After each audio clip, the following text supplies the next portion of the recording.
I wanted to ask you in terms of like back to like mixing and stuff. Did anybody say anything on your podcast recently in the last year or so that kind of changed the way you mix or thought about mixing or anything music related?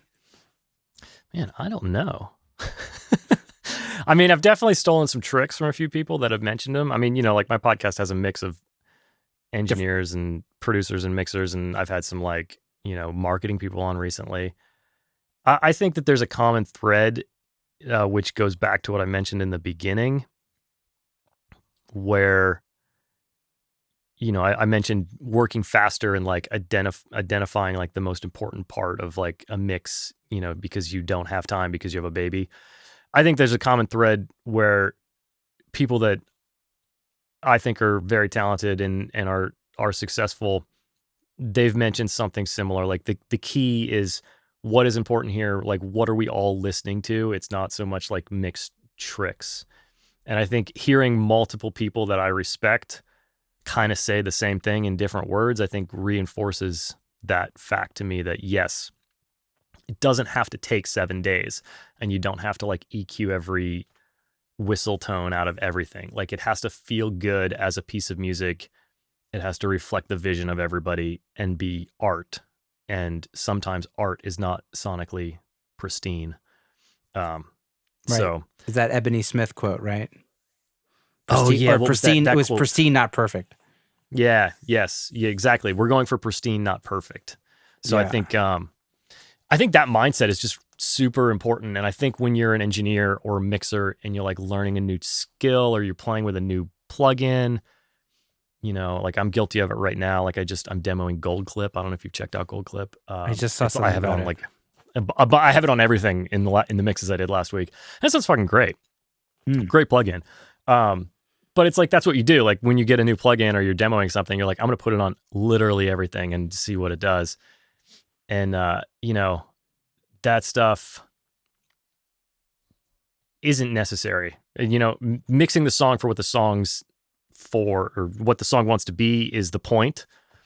And then all the little side quests that we all go on are important to our journey of like learning new skills, but they're not necessary to making, the mix, the perfect mix or whatnot. So, everybody on the podcast kind of mentions something along those lines. And I think it's a good one to remind people of. Yeah.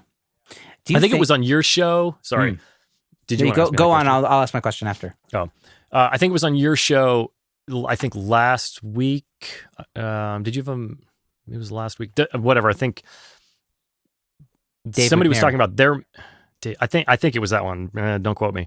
But somebody was talking about their mix process and how they never experiment with a new plugin until like they feel like they're done with the mix, and then they might try something. Was that? I might have been him. I think it was him. I think it was. Because he's a mastering engineer, but he has like one mixing project that he works on. Yeah. Yeah.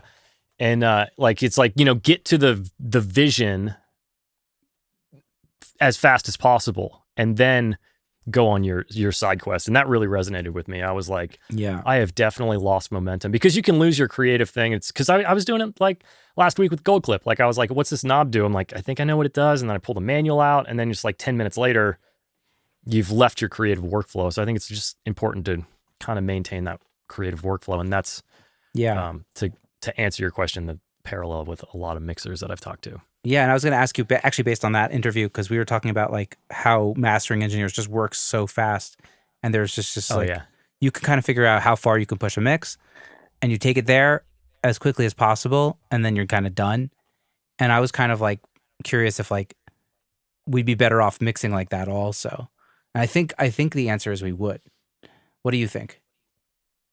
I agree. I think we would too. I've definitely done that. Like I've definitely had some projects where, maybe the song or the production isn't quite right, but it's not like my place to tell them that I think they should redo something just because of the type of job it is. And the only thing you can do is like make it the best version of what it is. And unfortunately, it's not always going to be what you would want it to be. You know what I mean? Yeah. Like we've mentioned before, like a great song always is a great mix. I mean, right. There's a song I mixed recently. the song is amazing. The files were perfect. Like it was just, just a really great pop song. And the mix was just fun. And it was, I didn't want to like lose perspective. I worked on it like 30 minutes to an hour for like 3 or 4 days in a row. And then I sent it to them and they loved it. And we made a couple notes, but it's like, it didn't need me to like fuck with it, Yeah. Like it already sounded great. I brought out what I liked. And unfortunately, you also have the other thing where it's like, I've been working on this for like 4 days for 8 hours a day, and it sounds as good as it did at the end of the first day. Maybe this is maxed out. Right. So I think there's something to usually that. that's a sign that it's not you, right? Yeah. Or you start like, you can't fix something that was broken like way early in the process. It's like, just because, you can't take something and be like, okay, this song sucks, so I'm going to give it a crazy awesome, I'm going to find the coolest distorted vocal I've ever heard just to like give it something.